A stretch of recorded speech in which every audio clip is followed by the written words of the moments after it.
നമുക്ക് നല്ല super tasty ആയിട്ടുള്ള ചില്ലി സോയ ഉണ്ടാക്കിയാലോ. അതിനായിട്ട് സോയ നന്നായിട്ട് കഴുകി വെള്ളം വാർത്ത് എടുക്കണം. അതിനുശേഷം അതിലേക്ക് red chilli sauce, cornflour, rice powder, chilli flakes ഇതെല്ലാം ഞാൻ ഡിസ്ക്രിപ്ഷൻ ബോക്സിൽ അതിൻ്റെ കറക്റ്റ് അളവ് കൊടുത്തിട്ടുണ്ട്.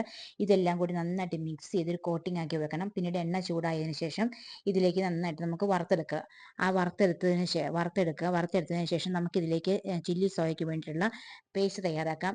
അതിനായിട്ട് നമുക്ക് red chilli sauce, tomato sauce, chilli flakes എല്ലാം കൂടി നമുക്ക് കുറച്ച് വെള്ളത്തിൽ ആഡ് ചെയ്ത് വെക്കുക. പിന്നീട് കോൺഫ്ലവർ 2 ടേബിൾ സ്പൂൺ ഇതൊക്കെ മിക്സ് ചെയ്ത് വെക്കുക കേട്ടോ. പിന്നീട് ഒരു പാനിലേക്ക് എണ്ണ ചൂടാക്കി green chilli, capsicum, onion, ginger, garlic ഇതെല്ലാം ഇട്ടൊന്ന് പതുക്കെ ഒന്ന് വാടിയതിന് ശേഷം അതിലേക്ക് ഈ പേസ്റ്റുകളെല്ലാം ഇട്ട് കൊടുക്കുക. പിന്നീട് അതിലേക്ക് നമുക്ക് വറുത്ത് വെച്ചിരിക്കുന്ന സോയയും കൂടി ഇട്ട് കൊടുത്ത് നന്നായിട്ട് ഇളക്കി ലേശം വെള്ളം ഒഴിച്ച് കൊടുക്കുക. അതിനുശേഷം ഒന്ന് നമുക്ക് കോൺഫ്ലവർ പിന്നീട് കലക്കി അതിലേക്ക് ഒഴിച്ചു കൊടുക്കുക. അപ്പം നല്ലൊരു തിക്ക് ഗ്രേവി ആയിട്ട് നമുക്ക് നല്ല ചപ്പാത്തിയിലൂടെയും ബേളറിലൂടെയും കഴിക്കാൻ നല്ല ടേസ്റ്റ് ആകട്ടെ ഇത്. അങ്ങനെ നമ്മുടെ ചില്ലി സോയ റെഡി.